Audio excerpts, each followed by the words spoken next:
escolar y ya comienzan las clases. Estos días son típicos, van a comenzar todavía, pero estos días son típicos para todo lo que se tiene que discutir. Están los colegios preparados, los útiles escolares, hay una lista de útiles escolares, los colegios piden más que esa lista.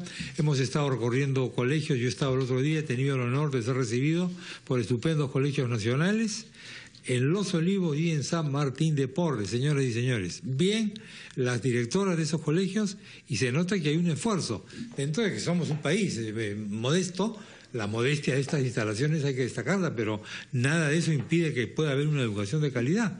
Y una de las asignaturas pendientes que tenemos nosotros siempre es la educación de los niños excepcionales o con habilidades diferentes o discapacitados, no sé cuál sea el término políticamente correcto por el momento, por si acaso los pongo todos. El doctor Richard Allen Luis Moreno es el director general del Instituto Nacional de Rehabilitación, cuyo nombre es doctora Adriana Rabasa Flores, Amistad Perú-Japón. Exacto. ¿Cómo está, doctor? Muy buenos días. ¿Cómo está nuestro sistema educativo para este problema? Bueno, durante los últimos años, más o menos, digamos, unos últimos 7 u 8 años, hemos podido asistir a un encuentro entre el Ministerio de Salud y el Ministerio de Educación respecto a una serie de normas y directivas que han ido construyéndose para hacer que la educación sea más inclusiva.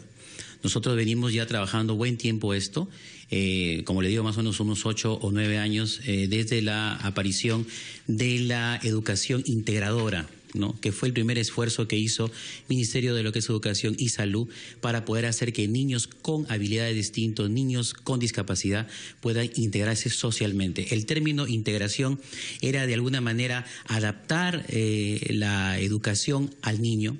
Ahora estamos bajo el convencimiento que debemos incluir al niño, y eso significa no solamente la comunidad educativa, sino también la sociedad en general, ¿no? Hay casos en los que se propende la inclusión en la educación regular, casos que podríamos llamar limítrofes, etcétera. No soy un especialista, me imagino que es difícil discernir cada caso, pero la idea que hay ahora, la tendencia actual es esa. La tendencia actual es que estos chicos deben ir a la educación regular. Pero ¿cuál es el límite? Mire, nosotros ya desde los años 50, 60, había una teoría propuesta por Bandura, un investigador en educación, que ya planteaba el hecho de que existe la necesidad de tener una lógica de educación social. Entonces nosotros lo que hacemos desde hace un buen tiempo ya atrás es incluir a todos los niños que tienen habilidades distintas, que tienen un grado de lo que es discapacidad, a la educación básica regular. Nosotros como tú lo has mencionado, es un poco complicado determinar, discernir quién sí, quién no. Yo creo que todos deben estar en educación básica regular. ¿Se aplica un test para eso? Claro, hay diferentes tipos de test de acuerdo a cada centro. Nosotros sí creemos y estamos convencidos que todos los niños con lo que es discapacidad deben tener acceso a la educación básica regular. Bueno, hemos tenido el caso en Inglaterra, un ministro del Interior que era ciego, y el actual ministro de Finanzas de Alemania, nada menos, vive en silla de ruedas porque fue apuñalado, vive en silla de ruedas desde hace 20 años, no tiene motricidad, y hay muchos otros casos de discapacidades considerables. La pregunta es, esto en los más altos niveles de responsabilidad pública, ¿los colegios del Perú, comenzando por los públicos y continuando por los privados, están adaptados para que niños ciegos o niños que viven en silla de ruedas pueden acceder a las aulas? La adaptación a la que usted se refiere no solamente es una adaptación arquitectónica, sí, que es una parte importante, sí, digamos, sí, más o menos el 20-25%. Sin eso es muy complicado tener inclusión, ¿no? Sin embargo, hay un aspecto mucho más estructural, que es el tema de trabajar sobre la estructura curricular y sobre el tema fundamental de la comunidad educativa.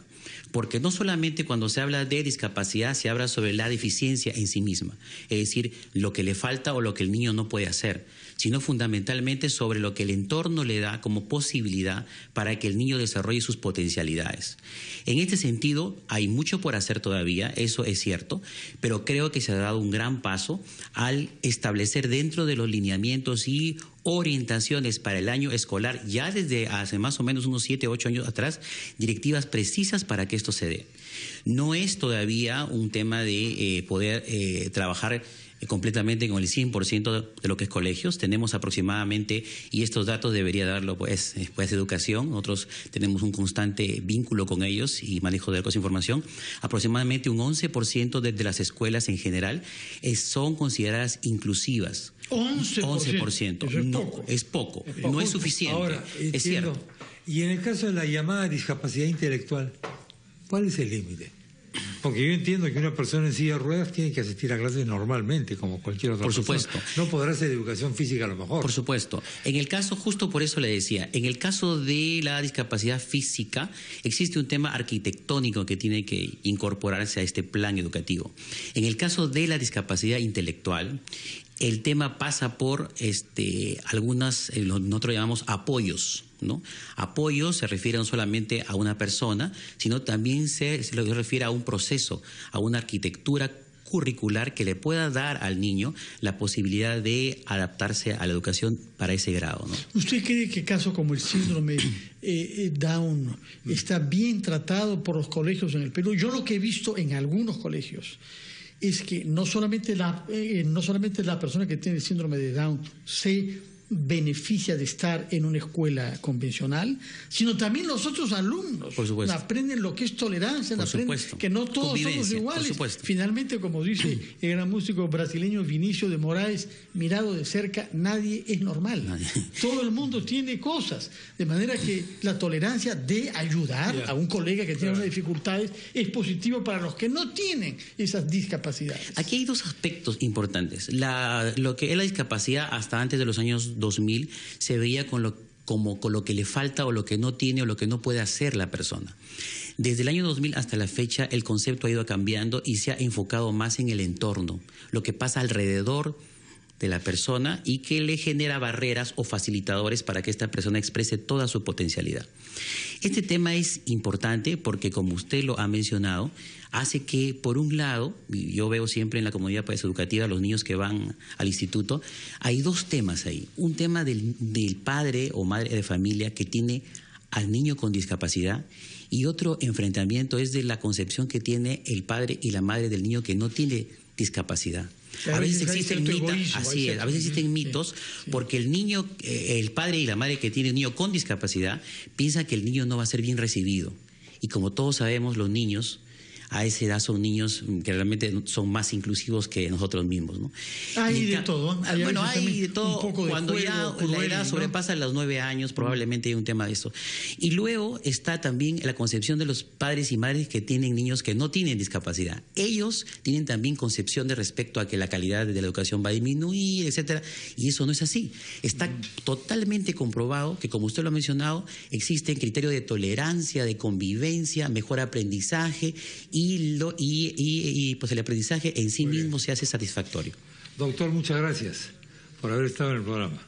Gracias a ustedes. Muy amable. Muy buenos días. Buenos días. El doctor Richard Alex Ruiz Moreno, director general del Instituto Nacional de Rehabilitación, doctora Adriana Rebasa Flores, Amistad Perú-Japón. Volvemos enseguida después de esta pausa de la hora.